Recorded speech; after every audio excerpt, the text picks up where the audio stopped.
Assalamualaikum warahmatullahi wabarakatuh. Waalaikumsalam warahmatullahi wabarakatuh. Bismillahirrahmanirrahim. Alhamdulillahilladzi ja'ala Ramadan syahra maghfiratin wa rahmatin wa idkim minan nar wa hayyahu liman sabara ala ta'ati tulal laili wan nahar. Asyhadu an la ilaha illallah wahdahu la syarika lahul malikul ghaffar wa asyhadu anna sayyidana Muhammadan abduhu wa rasuluhu sahibul ahyar.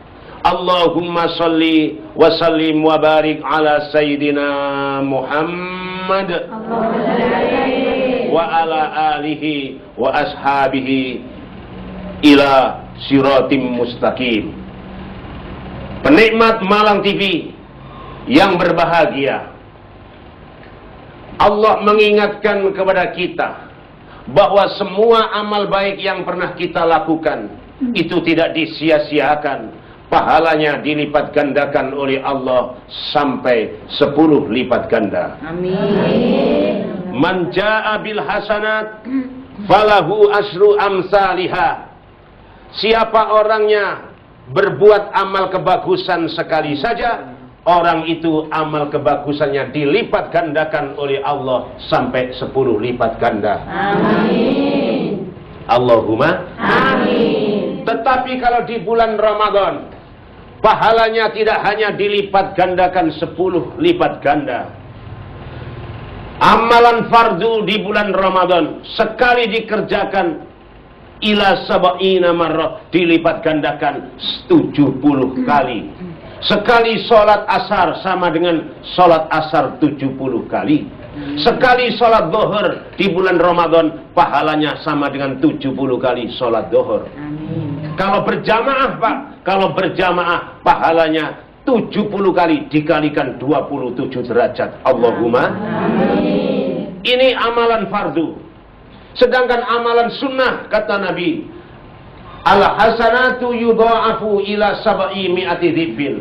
Amalan sunnah yang kita kerjakan, pahalanya dilipat gandakan oleh Allah sampai 700 lipat ganda. Amin. Sekali baca sholawat semacam ibu-ibu tadi ini, baca sholawat 1 kali, pahalanya sama dengan membaca sholawat 700 kali. Amin. Sekali membaca istighfar di bulan Ramadan sama dengan membaca istighfar 700 kali. Sekali kita membaca Al-Quran sama dengan membaca Al-Quran 700 kali. Satu hurufnya 700 kali dikalikan 25 kali karena kita membaca Al-Quran mempunyai wudhu. Insya Allah. Bagaimana Pak kalau kita melakukan dosa? Sama, sekali bergendaan-gendaan sama dengan gendaan 700 kali. Sekali nyolong di bulan Ramadan sama dengan mencuri 700 kali dosanya. Alhamdulillah. Makanya ibu-ibu, Ramadan ini adalah bulan untuk mencari pahala. Siapa orangnya yang merindukan pahala yang banyak untuk menebus dosa, hendaknya kita memperbanyak amalan-amalan sunnah di bulan Ramadan. Insya Allah. Amalan sunnah Pak, ya sholawatan seperti tadi teruskan, kemudian istighfar teruskan, baca Al-Quran teruskan, tahlilan teruskan, istighosan teruskan, walaupun bulan Ramadan tidak apa-apa, insya Allah. Jangan sampai ada orang solawatan, orang tahlilan gak oleh. Cok tahlilan, cok solawatan. Ini kan bulan Ramadan ditutup. Yang ditutup itu bukan solawatannya, yang ditutup adalah kegiatan rutinnya. Perkara kita bulan Ramadan itu memperbanyak amalan sunnah di rumah, di langgar, di musola, di masjid, di mana saja, tetap pahala kita dilipat gandakan oleh Allah 700 lipat ganda. Allahumma amin. Allahumma amin. Ya Rabbal alamin. Bagaimana Pak kalau kita misalnya Ramadan itu kita tidur saja? Tidur juga tidak apa-apa. Katanya Nabi, orang tidur di bulan Ramadan itu dapat pahala. Naumus shaim ibadah. Tidurnya orang puasa di bulan Ramadan adalah ibadah, dapat pahala. Tidak ada bulan selain bulan Ramadan orang tidur diberi pahala, kecuali bulan Ramadan saja. Nah, kalau kita bulan-bulan Ramadan kemudian kita tidak ada kegiatan, daripada kita menfitnah, adu domba, hasud, rasan-rasan, membicarakan orang lain, kita buat tidur, karena tidur itu adalah ibadah, insya Allah. Tapi ibu-ibu saya ingatkan begini, jangan terus-terusan tidur melulu. Besok mari subuh langsung turu, digugah sing lanang, mah gak tangi ya, mah gak tangi. Anjene sampean gak ngrungokno pengajiane Pak Jen.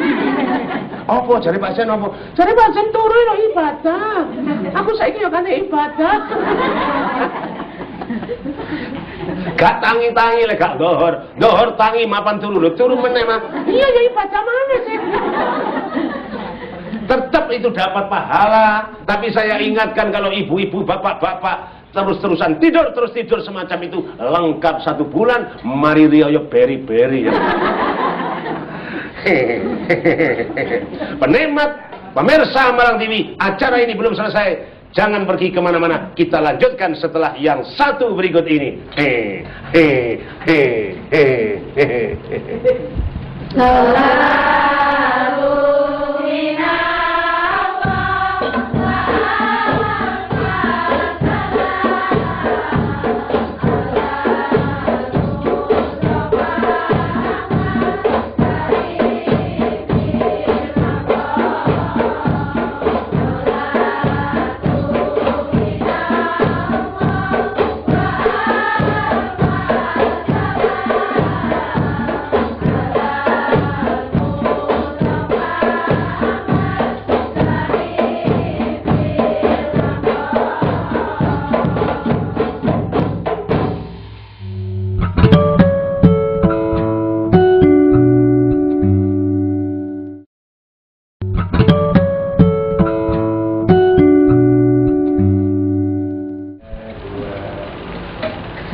Pemirsa penikmat Malang TV yang berbahagia, kita lanjutkan acara ini dengan bincang-bincang tentang problematika hidup sehari-hari yang ada sangkut pautnya di bulan Ramadan atau di luar Ramadan, insya Allah. Ini yang menemani saya adalah ibu-ibu jamaah zikir dan ilmu Khairun Nisa, Jalan Sentani Raya, Danau Sentani Raya H4A 26. Kami persilakan kepada Ibu Slamet. Monggo Bu Slamet. Ustadz mau nanya, suami saya ini anak angkat. Sedangkan ya, ibu angkat punya ahli waris terus dihibahkan ke suami saya, terus berikutnya gimana caranya membagi? Oh, nggih. Terima kasih. Alhamdulillah, enaknya Pak Slamet anak angkat oleh bagian. Aku ya gelem dadi anak angkat pisan. Jadi kalau anak angkat itu menurut hukum agama dia itu tidak dapat warisan, tidak berhak. Tetapi kalau memang diberi hibah oleh ibu, oleh orang tua, maka dia itu berhak mendapatkan hibah itu. Terus bagaimana Pak dengan harta-harta yang lain yang tidak dihibahkan atau yang sudah dihibahkan? Kita musyawarahkan dengan keluarga aslinya. Jangan sampai kita itu menang-menangan sendiri. Karena apa? Karena kalau kita menang-menangan sendiri, ingat harta warisan itu rata-rata yang menikmatinya tidak akan abadi apabila orang itu mendapatkannya tidak dengan cara yang sah. Naudzubillah min. Tapi insya Allah Bu Slamet, Pak Slamet, bapak-bapak, ibu-ibu semua orang yang api-api semua. Insya Allah. Dilanjut, monggo. Tanya Pak Ustadz, bagaimana sikap kita di saat menjalankan puasa Rajab? Kemudian ada yang menyatakan puasa Rajab itu bid'ah. Oh iya, terima kasih. Jadi kalau ada orang puasa Rajab betul laksanakan, itu sunnah. Sunnah memang ada tuntunan dari Nabi. Kalau misalnya ada orang yang tidak sependapat dan dia mengatakan itu bid'ah, kita tidak usah menghiraukan, laksanakan saja. Bid'ahnya puasa sunnah itu lebih afdol. Sunnah puasa Rajab lebih afdol ketimbang orang ucapannya orang yang mengatakan bid'ah tadi. Orang itu mungkin tidak pernah puasa Rajab, akhirnya punya alasan sebagainya, dia membid'ah-bid'ahkan orang lain. Kalau memang puasa Rajab itu sunnah, bid'ah itu termasuk bid'ah hasanah, insya Allah. Bid'ah yang bagus dan itu tetap akan diterima oleh Allah. Ibu-ibu jangan khawatir, kemarin melaksanakan puasa Rajab semua, amin. Amin. Insya Allah. Bu sinten Bu? Bu Gandhi ini puasa Rajab nutup 17 dino. Nutup 17 dino. Buktinya apa? Diewangi poso Rajab 17 dino, awake sampai kuru ini. Alhamdulillah. Monggo dilanjut, silakan. Pak Ustadz tanya, seorang istri punya dosa kepada suami, tapi orang tersebut tidak mau minta maaf karena gengsi. Nggih, terima kasih. Kalau dosanya itu dosa sama Allah, ya harus minta maaf sama Allah. Kalau dosanya itu sama suami langsung sama manusia, harus minta maaf sama manusia. Contohnya apa Pak? Mengolok-olok suami, menghina suami, merendahkan suami. Nah itu harus minta langsung. Selama dia tidak minta maaf langsung kepada suami atau kepada sesama manusia sampai mati pun, orang itu tetap punya dosa dan pahalanya di akhirat akan diambil diberikan kepada suami atau orang lain itu. Tetapi kalau misalnya dosa itu kepada Allah, tidak sholat, tidak puasa, kemudian membunuh orang, waktu punya suami dia al pacar ranu, wal sir-sirranu, wal amrinanu, wal gendaan sampai al selingkuh. Itu punya dosa sama Allah. Dosa semacam itu harus minta maaf sama Allah. Kalau dosa langsung sama manusia harus minta maaf. Kalau memang dia tidak minta maaf, itu tanggung jawab dia di akhirat. Naudzubillah min. Tambah satu lagi. Saya mau tanya Pak Ustadz, apakah boleh orang yang telah meninggal itu disembelihkan hewan kurban untuk almarhum tersebut? Hukumnya boleh, hukumnya sunnah, karena kita untuk membalas budi baiknya atau kita ingin mendekatkan diri kepada Allah, tidak apa-apa. Kalau memang sudah wafat, itu dikorbani, tidak apa-apa. Korbannya kapan Pak? Hari raya Idul Adha atau Idul Kurban. Kalau sekarang kita korbani padahal belum waktunya berkorban, tidak sah. Itu dihukumi sedekah biasa, insya Allah. Jadi ibu-ibu, bapak-bapak, kalau kita punya rezeki mau mengorbani orang tua kita yang sudah wafat, silahkan, tidak apa-apa. Itu termasuk kita putra-putri yang soleh dan solihah. Pemirsa Malang TV, Jangan tinggalkan TV Anda jauh-jauh. Acara ini belum selesai. Kita lanjutkan setelah yang satu berikut ini.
Pemirsa, penikmat Malang TV yang berbahagia, masih bersama saya Zen, ditemani oleh ibu-ibu jamaah Majelis Dzikir dan Ilmu Khairun Nisa di rumah Bapak Ibu Haji Suwito, Jalan Sentani Raya H4A26, Sawu Jajar, Kota Malang.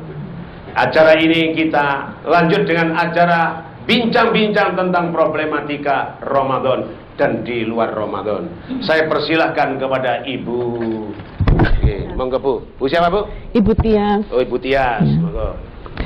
Mau tanya Bapak, apakah saya dapat pahala ketika berangkat mengaji tapi dengan terpaksa karena sungkan?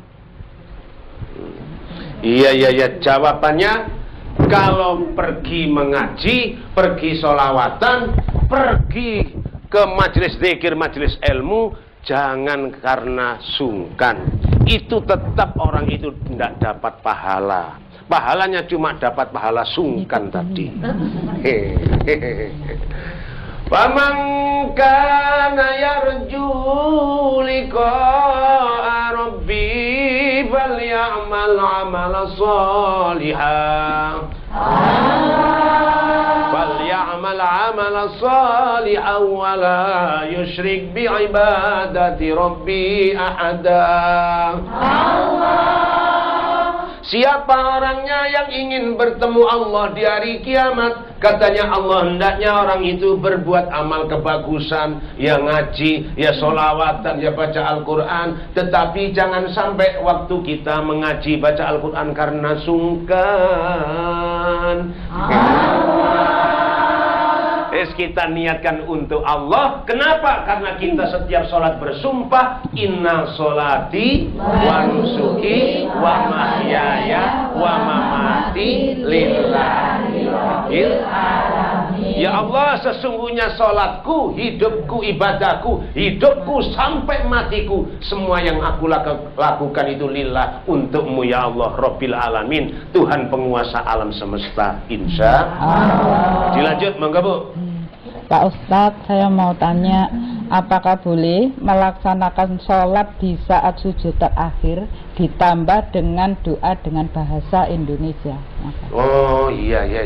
Kalau kita melakukan sujud terakhir sholat fardu semacam itu, tidak boleh ditambah-tambah. Bacaannya sudah itu yang dituntunkan oleh Rasulullah. Tetapi kalau kita sujud sunnah, kemudian langsung sujud sunnah saja, kemudian kita sujud, kemudian minta kepada Allah dengan bahasa Indonesia atau bahasa Arab, atau Bu siapa namanya Bu? Bu Sutarji. Sujud, karena sujudnya bukan sujud sholat, langsung sujud begitu, ditambahi pakai bahasa Cina, karena Bu Sutarji ini pinter bahasa Mandarin ini. Nggak apa-apa karena di luar sholat. Tapi kalau di dalam sholat jangan. Nggih, Bu nggih. Bagus, lanjut. Saya Bu Yohan mau tanya, Nggih, Bu. bagaimana kalau ada pendapat bahwa jika punya anak kembar perempuan semua atau laki semua itu dan bilang harus dipisah, diberikan orang atau dititipkan untuk diasuh orang lain. Bagaimana kalau yang memintanya adalah teman atau saudara yang tidak punya anak, tapi kita tidak mau? Mohon penjelasannya. Nggih, terima kasih. Itu tidak ada tuntunan dalam agama harus dipisah. Dimong sendiri tidak apa-apa. Kalau Bu Subhan ya Bu namanya Bu. Bu Yohan punya anak kembar 4 diasuh sendiri tidak apa-apa. Tapi tidak harus dipisah. Kenapa harus dipisah? Tapi kalau memang dengan tulus ikhlas diomongkan kepada saudara atau famili, tidak apa-apa, pokoknya sama-sama ikhlasnya. Tetapi diomong sendiri itu tidak apa-apa, tidak harus dipisahkan. Itu kan keyakinan orang-orang kita saja. Kalau memang turunan Nabi tidak harus dipisah. Hasan Husain itu kan saudara kembar, diomong sendiri oleh Ibu Fatimah, tidak dipisahkan oleh orang lain, tidak. Insya Allah. Oke, dilanjut, monggo Bu. Saya mau tanya Pak Ustadz. Namanya siapa Bu? Bu Yanto. Oke, Bu Yanto, oke. Ketika ada seorang anak mau mendaftarkan haji, tapi orang tuanya meminta membiayai adik laki-lakinya yang akan menikah, yang biayanya cukup besar. Mana yang harus didahulukan, pendaftar haji atau membiayai adik laki-lakinya? Iya, terima kasih. Usahakan daftar haji saja. Karena daftar haji itu kan harus, daftar haji itu kan kewajiban. Kalau membiayai anak adiknya yang sudah menikah, itu tidak perlu biaya sebesar haji. Nikah itu tidak harus dirame-rame, pokoknya diselamati tumpeng, diadakan orang, diundang orang, misalnya 10 orang untuk saksi, itu sudah sah. Tidak harus resepsi mewah-mewahan, itu termasuk mubadzir juga. Lebih afdol kita daftarkan haji tetap, adik itu kita carikan rezeki, dan tidak sebanyak rezeki yang untuk pesta-pesta itu. Insya Allah itu tetap barokah. Insya Allah. Mudah-mudahan kita yang berada di tempat ini dan semua yang ada di rumah senantiasa diberi Allah tambahan umur rezeki yang barokah, mati kita husnul khotimah, dan menemui Ramadan ini sampai Ramadan berakhir. Amin. Bismillahirrahmanirrahim. Allahumma salli ala Sayyidina Muhammad wa ala ali Sayyidina Muhammad walhamdulillahi rabbil alamin. Allahumma rabbana taqabbal minna salatana wa siyamana wa qiyamana wa ruku'ana wa sujudana wa takhashu'ana wa ta'abbudana wa tammim taqsirana ya Allah ya rabbal alamin wa ya khairan nasirin. Rabbana atina fid dunya hasanah wa fil akhirati hasanah wa qina adzabannar. Subhana rabbika rabbil izzati amma yasifun wa salamun alal mursalin walhamdulillahi rabbil alamin. Malang TV dari warga Malang untuk warga Malang semuanya. Wallahul muwaffiq ila aqwamit thoriq. Wassalamualaikum warahmatullahi wabarakatuh.